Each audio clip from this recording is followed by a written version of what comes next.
Hello friends, welcome back to your own YouTube channel. I hope all the viewers are good. In the continuation of series of GDP, as I promised in the last video, we'll discuss the methods of measuring the GDP. So let's begin the concept. Basically, there are three methods to measuring the GDP. First is expenditure method, second is output method and last is income method. तो सबसे पहले हम expenditure method को discuss करते हैं. जैसे इसके name से समझ आ रहा है कि कुछ एक्सपेंडिचर से रिलेटेड है. So this method includes expenditure which made for the consumption purpose only. Means यहाँ कंजम्पशन पर्पज़ में वो मनी भी इंक्लूड होगा जो हमने किसी भी बिजनेस को इनिशिएट करने के लिए या किसी बिजनेस को एक्सपेंड करने के लिए यूज़ किया हो. It can be formulated as the submission of C, I, G and N X. Here C refers to consumption. Consumption यहाँ पर बोले तो gross private consumption expenditure include करते हैं. I refers to investment. Investment means which is done for the expansion और initiating the business as I said earlier. G refers to government expenditure. Expenditure which are done by the government for we us people. N X refers to net export. Means net export is the difference between exports and imports, means exports minus imports. Now let's move towards the production method. Under this method, total production of an economy is calculated for measuring the GDP.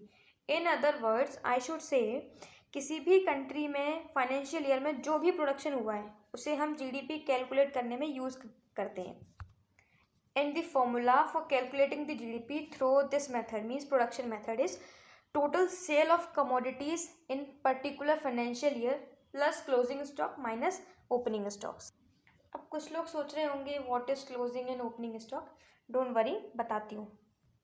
Closing stock means the amount of unsold goods that remains with the business.